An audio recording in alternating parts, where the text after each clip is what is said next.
मुझे नहीं पता था कि मेरे पति की पहले से एक पत्नी और बेटी भी है। माँ बाप और लड़कियों के लिए सीख देने वाली कहानी।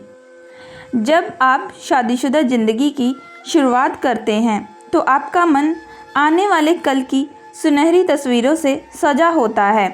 आँखों के सामने न केवल तमाम तरह के सपने होते हैं बल्कि अपने साथी के साथ उन्हें पूरा करने के नए नए अरमान भी जुड़े होते हैं। हालांकि जब आपको पता चलता है कि पति पत्नी का रिश्ता पूरी तरह से खोखला है तो आपका किसी पर भी भरोसा करना मुश्किल हो जाता है। मेरे साथ भी कुछ ऐसा ही हुआ। जिस इंसान पर मैंने सबसे ज़्यादा प्यार और विश्वास किया उसी ने ही मेरी ज़िंदगी तबाह कर दी। उसने अपने असली रंगों को सामने नहीं आने दिया। अखिल शुरू से ही शांत किस्म का इंसान था जिससे मैं पहली बार एक कॉमेडी शो में मिली थी। हमने 4 साल एक दूसरे को डेट किया था और फिर परिवार वालों की मौजूदगी में शादी कर ली। मैं उसके प्यार में पूरी तरह पागल थी। उसमें वह हर गुण था जिसकी मैंने अपने पति के रूप में कल्पना की थी। हालांकि उसे सोशल मीडिया में कोई दिलचस्पी नहीं थी, न ही उसका कोई प्रोफाइल था। शुरुआत में मेरे लिए यह एक राहत वाली बात रही। ऐसा इसलिए क्योंकि मैं नहीं चाहती थी कि वह बार बार फ़ोन पर किसी से बात करे या फिर बेवजह सोशल मीडिया में लगा रहे। 30 की उम्र के बाद शादी करने पर क्या क्या झेलना पड़ता है। 1-2 मुलाकातों के बाद वह मेरे परिवार के साथ भी बहुत आसानी से घुल मिल गया था। ऐसा इसलिए भी क्योंकि उसने बताया था कि उसके माता पिता तो है लेकिन उन्होंने उसे 19 साल की छोटी उम्र में ही घर से बाहर निकाल दिया था, केवल इसलिए क्योंकि उसने अपने पिता के गैर कानूनी व्यवसाय में आने से मना कर दिया था। मेरे दिल में ये बात अंदर तक घर गई जिसकी वजह से मैंने कभी भी उससे उसके घर वालों के बारे में बात नहीं की थी। हालांकि वह भी कभी अपने परिवार के बारे में कुछ नहीं बताता था। मैंने भी कभी ज़्यादा जांच पड़ताल नहीं की थी क्योंकि मैं जानती थी कि उसे अपने माता पिता के बारे में बात करने से बहुत दुख होता है। हमारी शादी के बाद सब कुछ अच्छा ही चल रहा था कि एक दोपहर एक महिला मेरे घर आई जिसने मुझसे पास के मंदिर में जाने के लिए रास्ता पूछा। उसे देखकर मुझे ऐसा लग रहा था कि वह गांव से ताल्लुक़ रखती है।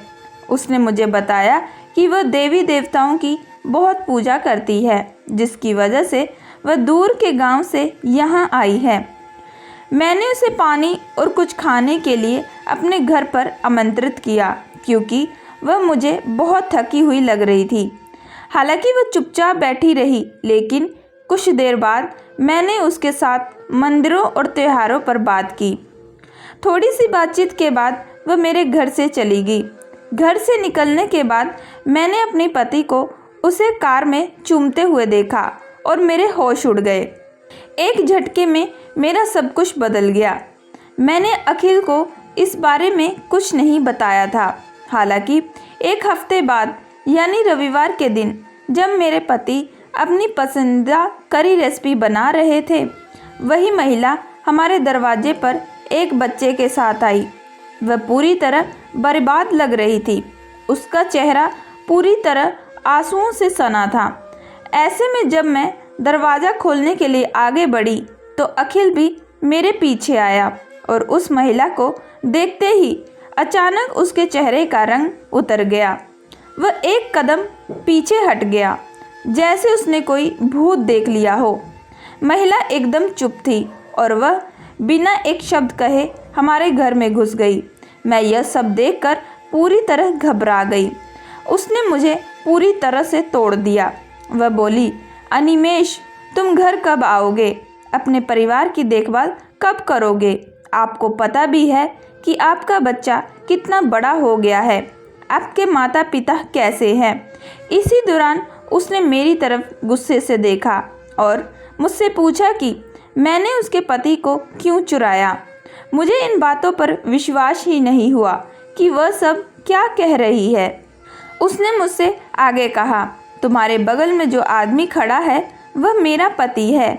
हमने बलमपुर में शादी की थी, जो कि एक भव्य समारोह था। वह अखिल नहीं, अनिमेष है। उसने मुझे अपनी शादी की कुछ तस्वीरें दिखाई, जिसमें वह वास्तव में अखिल था। मैंने उसकी तरफ देखा और वह सिर झुकाए वहाँ खड़ा था। वह मेरे अलावा न केवल किसी का पति था, बल्कि एक पिता भी था। उस महिला के बगल में एक 6 साल की बच्ची भी खड़ी थी, जो कि अखिल की बेटी थी। महिला ने फिर उन तस्वीरों को जमीन पर फेंक दिया और चिल्लाकर कहा, तुम्हारी माँ मर चुकी है, तुम्हारे पिता भी मर रहे हैं। यदि आप उनसे एक बार मिलना चाहते हैं तो अभी हमारे साथ वापस चलें। आपने जो कुछ भी किया है वह सब कुछ माफ़ कर दिया जाएगा, लेकिन एक शर्त पर, अगर आप फिर कभी इस महिला से न मिलें। उसने मुझे चुना, लेकिन उस महिला द्वारा बोली गई लाइनें आज भी मेरे कानों में गूंजती है। मेरा पति एक धोखेबाज इंसान था। उसका एक अच्छा खासा परिवार था, जिसके बाद भी उसने मुझसे शादी की। मैंने उसे किसी भी तरह की सफाई नहीं मांगी। मैंने उससे तभी अपना घर छोड़ने के लिए कहा, हालांकि वह मेरे साथ रहना चाहता था, लेकिन मैं कभी भी ऐसे व्यक्ति के साथ नहीं रहना चाहती जिसने शादी जैसे पवित्र रिश्ते की शुरुआत ही झूठ से की हो। अगले ही महीने मैंने अपने वकील को तलाक के कागज़ भेजने के लिए कहा। मैं अब उस आदमी को 1 मिनट भी बर्दाश्त नहीं कर सकती थी। उसकी वजह से मेरा पूरा परिवार तबाह हो गया था। इस घटना ने मुझे पूरी तरह से बदल दिया। मैं नहीं जानती कि मैं उससे उभर पाऊंगी या नहीं। किसी धोखेबाज से शादी जैसा नाजुक रिश्ता नहीं निभाया जा सकता। जो कुछ भी हुआ है उसे भुलाने में थोड़ा समय ज़रूर लगेगा, लेकिन अच्छी बात यह है कि समय रहते सच्चाई का पता चल गया। दोस्तों, मैं आशा करती हूँ कि आप लोगों को ये कहानी पसंद आई होगी। अगर आप लोगों को ये कहानी पसंद आई है तो प्लीज़ हमारे चैनल को लाइक एंड सब्सक्राइब ज़रूर करिएगा एंड बेल आइकन का बटन ज़रूर दबाइएगा।